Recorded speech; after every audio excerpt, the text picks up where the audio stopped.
Good morning student. आज हम बात करेंगे नए टॉपिक के साथ में और उस टॉपिक का नाम है खनिज तथा ऊर्जा संसाधन, है ना। खनिज तथा ऊर्जा संसाधन। देखिए खनिज आप लोग अच्छी तरीके से जानते हैं, पहले भी कई बार आप लोगों को बता दिया गया है। इधर बैठ कि जो जमीन को खोद करके निकाले जाते हैं उन्हें हम क्या कहते हैं, खनिज। अब जमीन को खोद करके निकाले जाते हैं, पत्थर भी निकाला जाता है, कई प्रकार के अन्य जो जिन्हें हम खनिज कहते हैं, चाहे वो धात्विक हो अधात्विक हो, जो जमीन को खोद करके निकाले जाते हैं। कई खनिज ऐसे होते हैं जो उपकरणों की सहायता से इस्तेमाल करते हुए मनुष्यों द्वारा, कई खनिज ऐसे होते हैं जो मशीनों के द्वारा निकाले जाते हैं।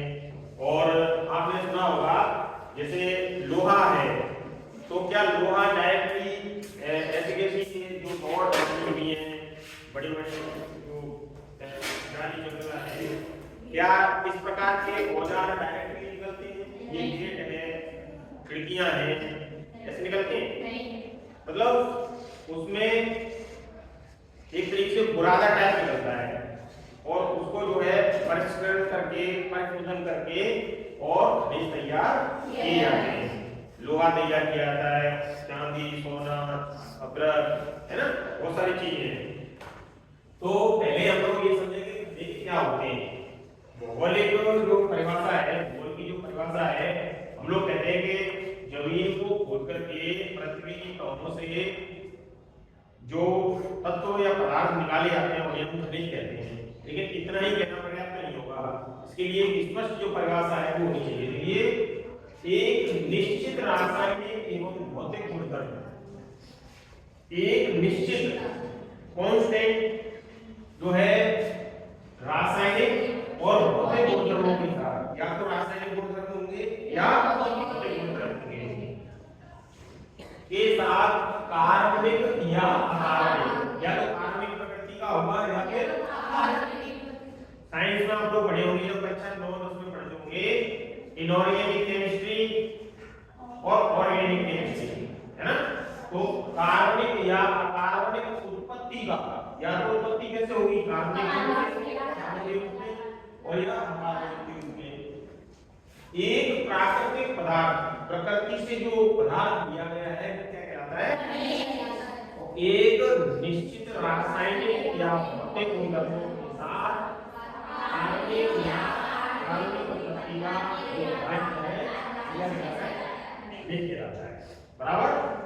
अब देखिए ये चीज समझ में आ गई हमारे में कि या तो खनिज कार्बनिक होगा या कार्बनिक उत्पत्ति का होगा, एक निश्चित रासायनिक या भौतिक गुणधर्म होगा। दो प्रकार के गुणधर्म होते हैं, भौतिक और रासायनिक। ये भी क्लियर हो गया कि जो खनिज होगा वो या तो भौतिक गुणधर्म होगा उसका या रासायनिक गुणधर्म होगा, या तो कार्बनिक या कार्बनिक उत्पत्ति का होगा, और क्या होगा, एक प्राकृतिक पदार्थ होगा।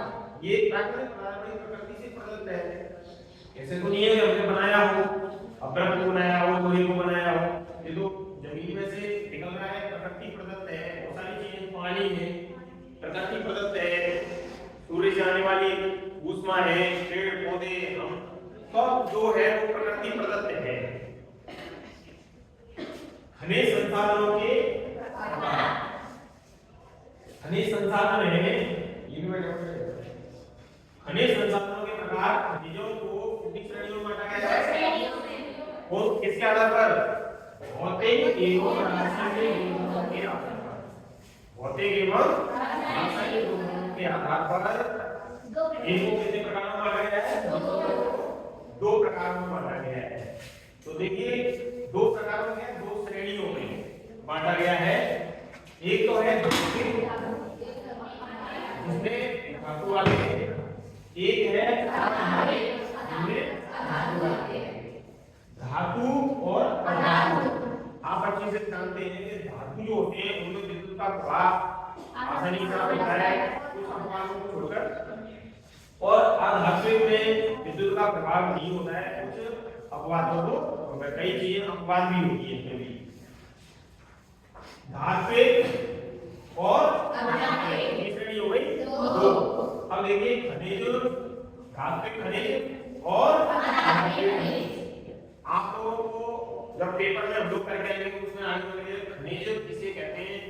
खनिजों का वर्गीकरण कीजिए, है वर्गीकरण को समझाइए। तो आप लोगों को ये डायग्राम बना देना है। खनिज की परवाह ऊपर वाली होगी, इसी एक निश्चित रासायनिक भौतिक तत्वों का उसके बाद में हम सीधे खनिज धात्विक और धात्विक अब इसमें धात्विक में रहेगा लोह धातु और अलोह धातु। अलोह धातु में जो है तांबा आ गया, बॉक्साइट आ गया, ठीक है। लोहा धातु में लोहा और मैग्नीज आ गया, तो लोहा और मैग्नीज किसमें आता है? और तांबा और बॉक्साइट किसमें आता है? ठीक है। तांबे को क्या कहते हैं?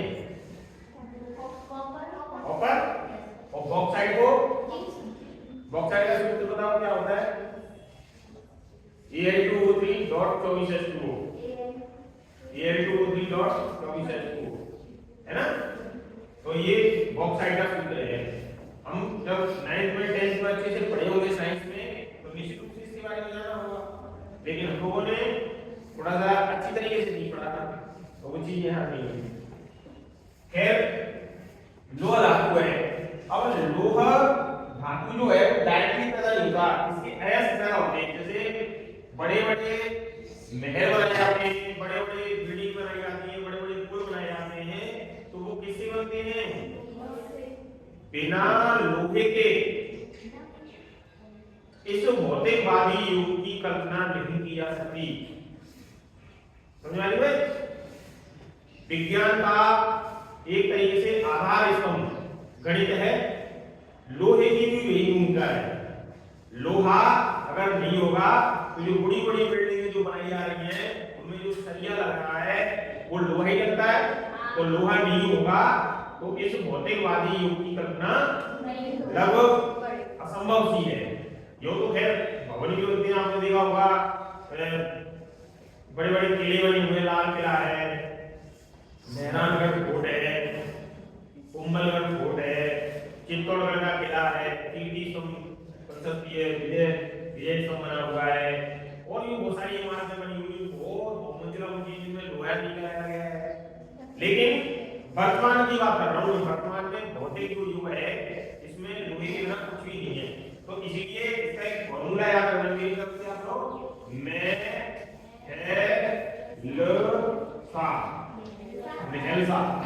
ये याद रखेंगे। मैग्नेटाइट, हेमाटाइट, लेमोनाइट और साइडराइट, ये लोहा अयस्क के 4 प्रकार हैं। लोहा अयस्क जो है वो 4 प्रकार का होता है। कौन सा? मैग्नेटाइट,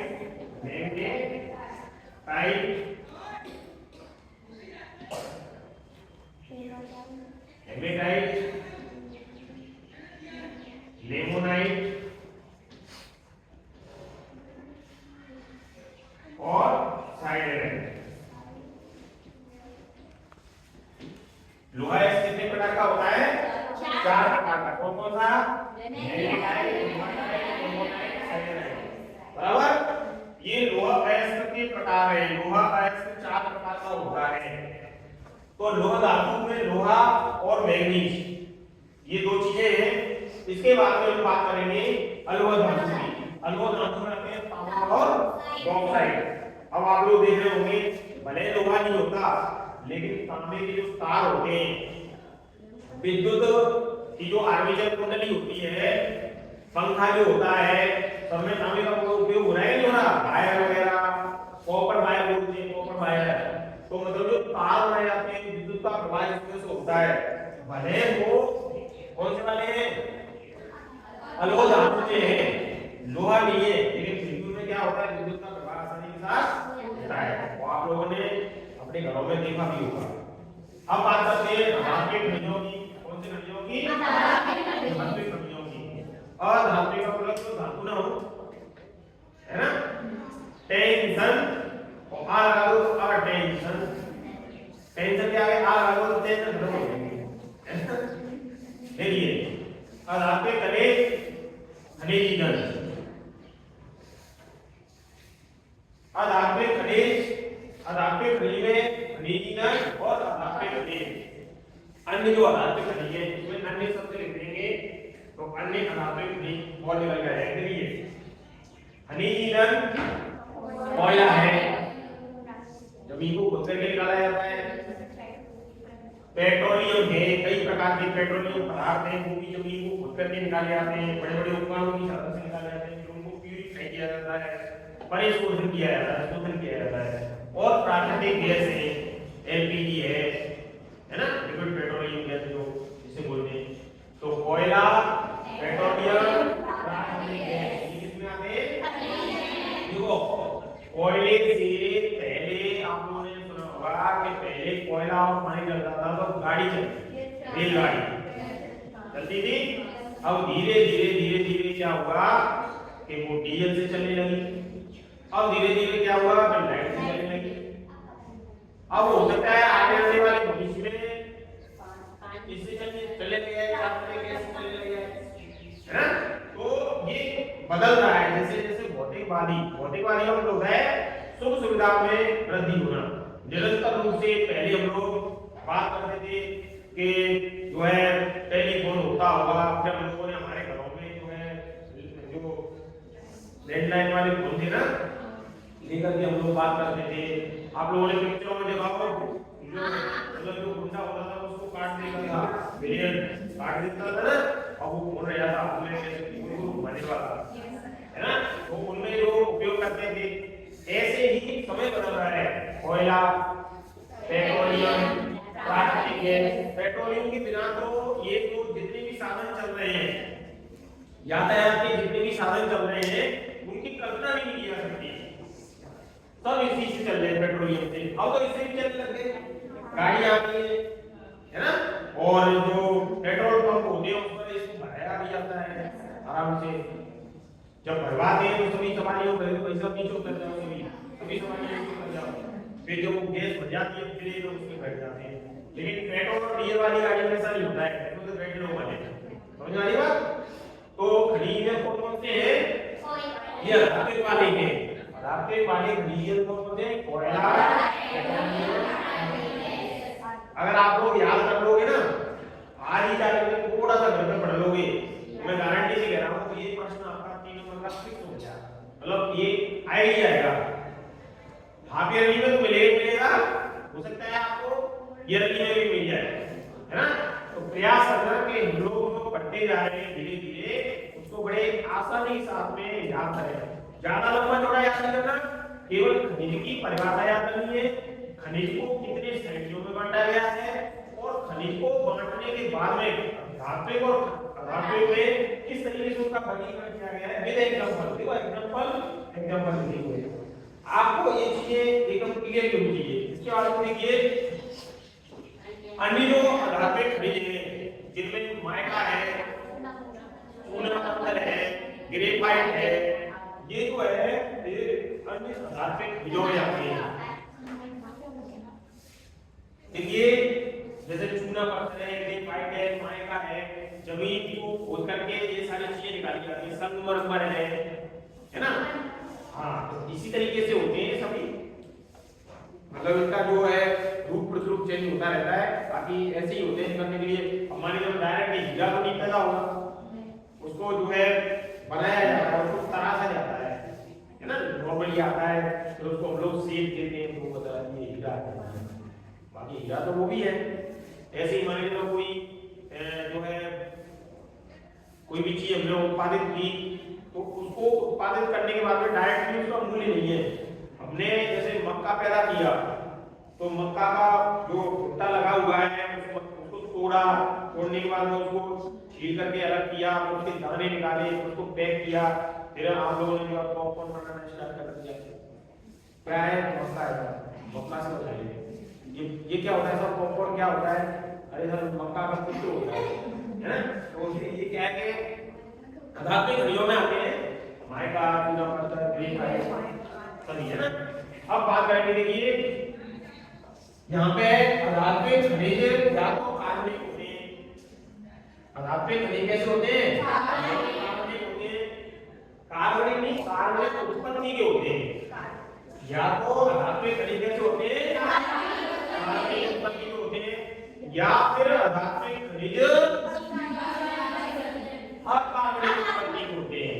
या तो मैंने पहले कहा था आपको कि या तो कार्बनिक या अकार्बनिक, दो श्रेणियां हैं इसकी।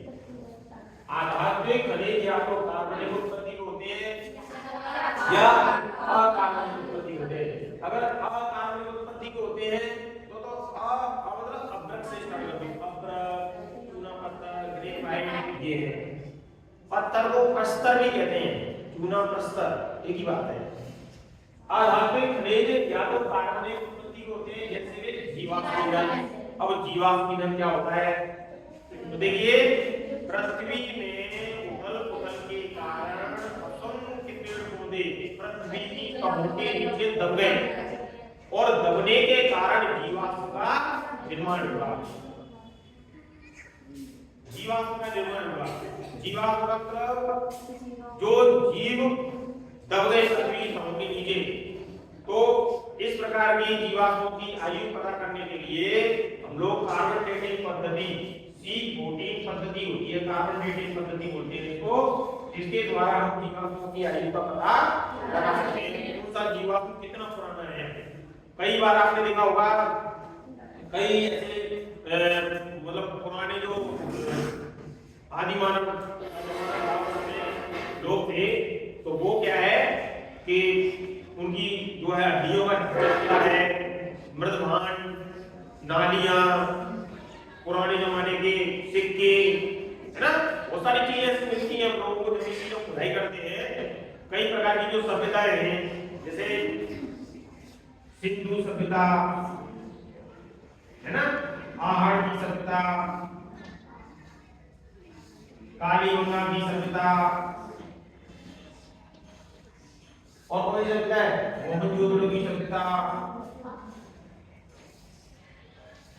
रंगमहल की सभ्यता, गिलुंड की सभ्यता, मेसोपोटामिया की सभ्यता। जितनी भी सभ्यताएं हैं किसी न किसी नदी से संबंध है उसका, और कुछ न कुछ पुरानी चीजें उसमें मिली है। लड़की आवाज क्यों कर रहे हो? खड़े हो जाओ, खड़े हो जाओ। गिलुंड की सभ्यता कहाँ है? गिलुंड की सभ्यता तो पहली बार सुन रही है तो इसीलिए तो बता रहा हूँ कि जो पढ़ा रहे होते हैं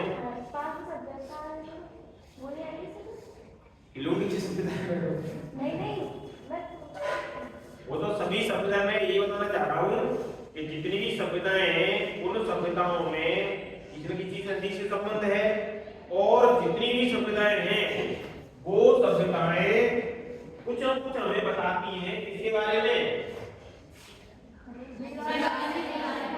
जीवाश्म के बारे में, कि उस जमाने में ऐसे जो है ईंधन हुआ करता था, ये लोग ऐसे हुआ करते थे, वो ऐसा हुआ करता था, इस तरीके से।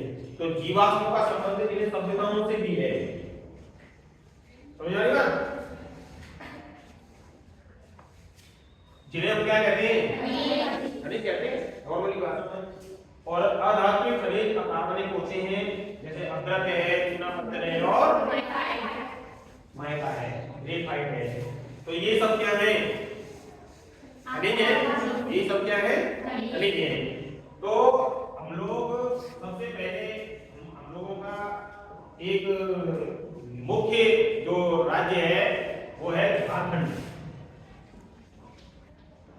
क्या है? झारखंड। और झारखंड में कौन सी हड्डी बताइए, कौन सी जगह है? आप बताओ। हाँ, खड़ी हो जाओ। तो खनिजों की जानी जाती है, खनिजों के लिए जानी जाती है छोटा नागपुर का पठार, छोटा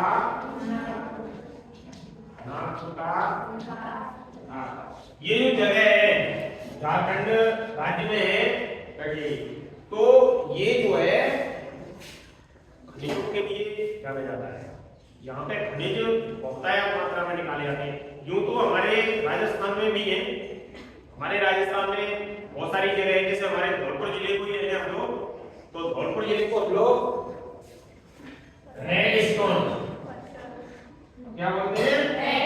रेड डायमंड, रेड डायमंड बोलते हैं इसको। रेड डायमंड, मतलब रेड हीरा कहते हैं हमारे यहाँ। डायमंड का हीरा होता है हमारे यहाँ, उसको हीरा भी लगाया है। हमारे यहाँ जो पत्थर है वो बड़े बड़े जो किले हैं उनमें गया हुआ है, दिल्ली तक गया है, और विश्व के कई देशों में हमारा जो पत्थर है इसकी मांग है, ये जा रहा है। तो धौलपुर की अपनी एक अलग पहचान है रेड डायमंड को लेकर के। रेड पत्थर यहाँ पे निकाला जाता है ना। बड़ी बड़ी विशालकाय जो मूर्तियां बनती हैं उसके लिए जो बड़े बड़े गेम्स जो हैं उसके माध्यम से जो बड़े बड़े पत्थर निकाले जाते हैं, और विशालकाय मूर्तियां बनाने के लिए भी जो है हमारे पत्थर का काम आता है। तो राजस्थान भी पीछे नहीं है इसके मामले में, निजों के मामले में बहुत सारी खनियां हमारे यहाँ निकाले जाते हैं, है ना। भीलवाड़ा है, चित्तौड़गढ़ है, अजमेर है, बाड़मेर है, मंगला भाग्य महेश्वर, आप लोगों ने नाम सुना होगा। तेल शोधनशाला है, तेल के कुएं हैं, है ना। और भी बांसवाड़ा है, आनंदपुरा भुगिया बांसवाड़ा नाम सुना होगा, आनंदपुरा भुगिया, है ना। प्रतापगढ़, चित्तौड़गढ़, है ना, अलवर, बहुत सारी ऐसी जगह हैं जहाँ पे काफी मात्रा में जो है खनिज निकाले जा रहे हैं, और बहुत ही बहुमूल्य खनिज निकाले जा रहे हैं जो काफी महंगे मिलते हैं। तो खनिज एक निश्चित रासायनिक और भौतिक गुणधर्मों के साथ कार्बनिक और अकार्बनिक उत्पत्ति का एक प्राकृतिक पदार्थ है जो खनिज कहलाता है। क्या कहलाता है? कितने प्रकार के होते हैं? धात्विक और धात्विक का मतलब धात्विक का मतलब सबसे ज्यादा कहाँ मिलती है? किसकी जगह? राजस्थान में भी मिलते हैं। ठीक है, खनिज धात्विक और धात्विक खनिज होते हैं उसमें लोहा धातु, अच्छा धात्विक खनिज जो होते हैं उनमें खनिजीकरण और अन्य अधात्विक खनिज अधात्विक खनिज होते हैं जैसे जीवाश्म में जिन्हें खनिज कहा जाता है, या कार्बनिक खनिज होते हैं वो प्रतीक होते हैं जैसे अभ्रक, चूना और। ठीक है, यहाँ तक क्लियर है ना। अब यहाँ से आगे पढ़ते हैं हम लोग आगे। देखिए भारत में खनिजों का वितरण, अगला जो है भारत में खनिजों का वितरण, इसको लेकर पढ़ते हैं।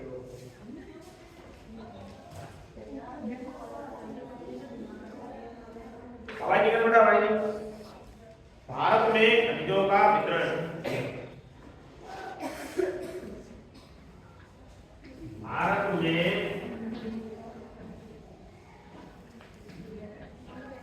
खनिजों का वितरण। देखिए आप लोगों ने सुना भी होगा, और मैंने कई बार आप लोगों को जो अन्य पाठ पढ़ाए हैं उसमें बताया भी है कि हमारा जो भारत है बड़ा भाई ने, हमारा जो भारत है, ये वाला जो भारत है, इस भारत को बोलते हैं प्रायद्वीपीय भारत। कौन सा बोलते हैं? प्रायद्वीपीय भारत। और प्रायद्वीपीय भारत जो है, ये वाला भारत जो है, यहाँ पे श्रीलंका है, इधर अरब सागर, इधर बंगाल की खाड़ी है। अब देखिए ये जो दक्षिण पट्टी है इसमें आप लोगों के प्रायद्वीपीय पठारी क्षेत्र की प्राचीन पृष्ठभूमि जो चट्टान है, सेले हैं, उनमें अधिकांश धात्विक खनिज मिलते हैं।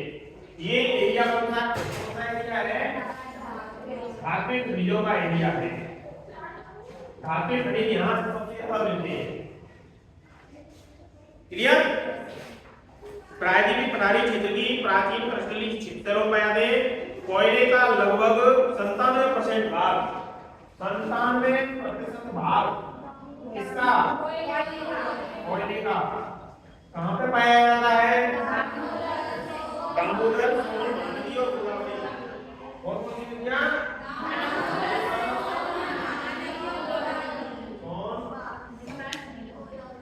महानदी और गोदावरी।